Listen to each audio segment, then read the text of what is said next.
Originating from the planet Mandalore in the Outer Rim around 9991 BBY, the Mandalorians developed a formidable history as warriors, known throughout the galaxy for their prowess as mercenaries and bounty hunters. Early in their history, they famously rode mythosaurs, with the mythosaur skull emblem becoming a key symbol of Mandalorian identity. Despite the extinction of these creatures before the Mandalorian cataclysm, their legacy persisted. Before the establishment of the modern Galactic Republic, war was central to Mandalorian life, cementing their reputation as the galaxy's greatest warriors. Their interactions with the broader galaxy elevated them to legendary status, influencing many generations of galactic history. One notable group, known as the Mandalorian Crusaders, embarked on campaigns to conquer other worlds. Clad in armor and wielding swords, they were known for their willingness to devastate entire planets. The Crusaders' conquest Crownest and conquered Dawn, with the latter suffering significant planetary destruction.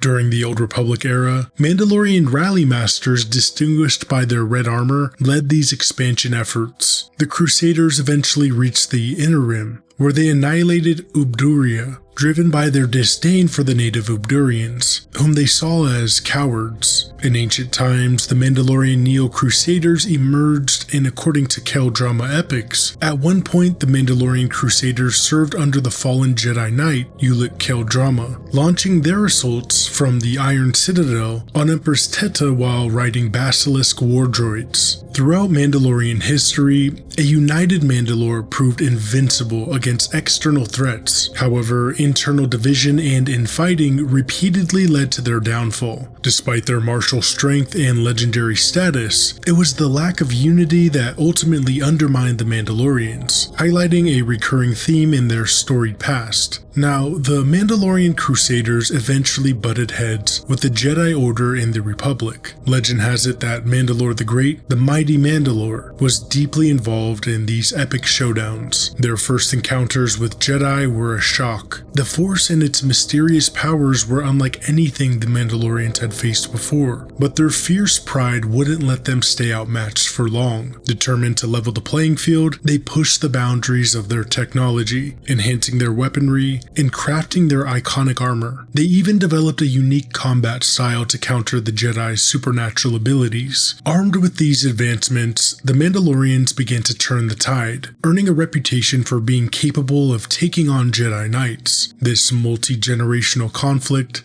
sparked a deep-seated animosity that lingered through countless wars and was remembered even millennia later during the Clone Wars. These legendary battles were immortalized in striking cubist murals across Mandalore's capital, Sundari, and its moon Concordia. Yet, despite the frequent clashes, the Mandalorians and Jedi weren't always at odds. Take Tar Vizsla, for example, a Mandalorian inducted into the Jedi Order as a child. Embracing his roots, Vizsla crafted the Darksaber, a truly one-of-a-kind lightsaber. He eventually rose to become a Mandalore, a celebrated leader among his people. After his passing, the Jedi took the Darksaber back to their temple on Coruscant. In his honor, the Mandalorians erected a grand statue of him on their homeworld. In the closing centuries of the Old Republic, the Mandalorians aimed straight for the heart of their foes. House Vizsla remembers daringly infiltrating the Jedi Temple and reclaiming the Darksaber. Wielding this powerful symbol, they united the scattered houses and clans of Mandalore, solidifying their rule and leaving a lasting legacy. But despite the unity House Vizsla once brought to Mandalore, the warrior spirit of the Mandalorians meant it couldn't last. Constant battles and endless campaigns of conquest wreaked havoc at home on Mandalore. Warlords from various clans rose not only to challenge the Jedi, but also to war among themselves. The final epic clash between Mandalorian warlords and the Jedi took place on Mandalore itself, resulting in a catastrophic event that scorched the planet, turning much of its surface into barren white desert. This cataclysm marked the end of the Mandalorians' war with the Jedi and dashed their expansionist dreams. Faced with their ravaged homeworld, they focused on reconstruction. Forced to adapt to the harsh conditions, They built sealed dome cities like the capital of Sundari. Some clans like Clan Ren moved to other worlds in the Mandalore sector, such as the icy planet of Crownist, while the Mandalorian Protectors set up base on Conquered Dawn's third moon. When the Galactic Republic rose to power after defeating the Sith in the last Jedi-Sith War, the Mandalorians kept a low profile, even though their warrior nature persisted. During the High Republic era, the Mandalorians avoided conflict with the Republic. Admiral Pevel Kronara of the Republic Defense Coalition noted during the Battle of Kur that the Mandalorians had remained relatively peaceful for as long as he could remember. Before the invasion of Naboo, the Mandalorians were torn apart by the Great Clan Wars, a civil war fueled by clashing ideals. On one side were the traditionalists, clinging to Mandalore's warrior heritage.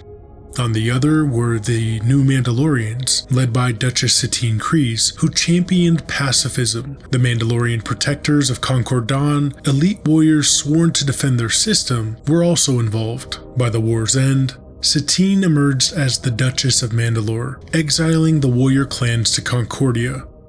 Among these exiles, the Death Watch formed, plotting against the new pacifist regime, while others became the Old Mandalorians, choosing a life as mercenaries, uninterested in revenge. Before 32 BBY, the Mandalorian Civil Wars erupted, featuring warriors like Jango Fett, a foundling and commando who earned his iconic armor during these battles. Despite resistance from groups like Death Watch, Satine focused on rebuilding Mandalore.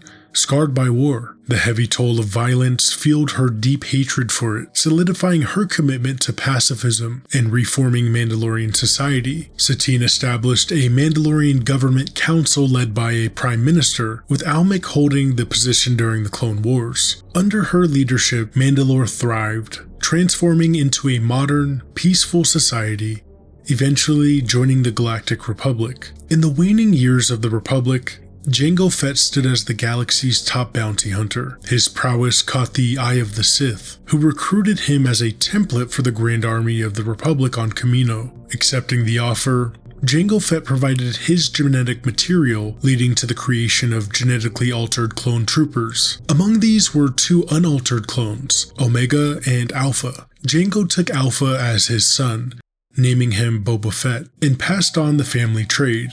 Fett's iconic Mandalorian armor inspired the design of the clone troopers' gear. The Mandalorian Protectors also played a role in training the clones, with some, like Bakara, receiving guidance from former journeyman protectors. As the Clone Wars unfolded, Fett's clones became the Republic's backbone against the Confederacy of Independent Systems. Amidst the chaos, Satine Kryze ensured that Mandalore and the New Mandalorians remained neutral and thriving. She led the Council of Neutral Systems, representing 1,500 star systems, committed to staying out of the conflict. Despite facing pressure from both the Republic and CIS, Satine stood firm in her commitment to peace. Unbeknownst to the New Mandalorians, Concordian Governor Pre Vizsla secretly resurrected Mandalorian warrior traditions with the Death Watch. Among its leaders was Duchess Satine's sister Bo-Katan Kryze, leading the elite Night Owls. The Death Watch launched terrorist attacks against the pacifist regime, targeting Mandalore, a Republic cruiser,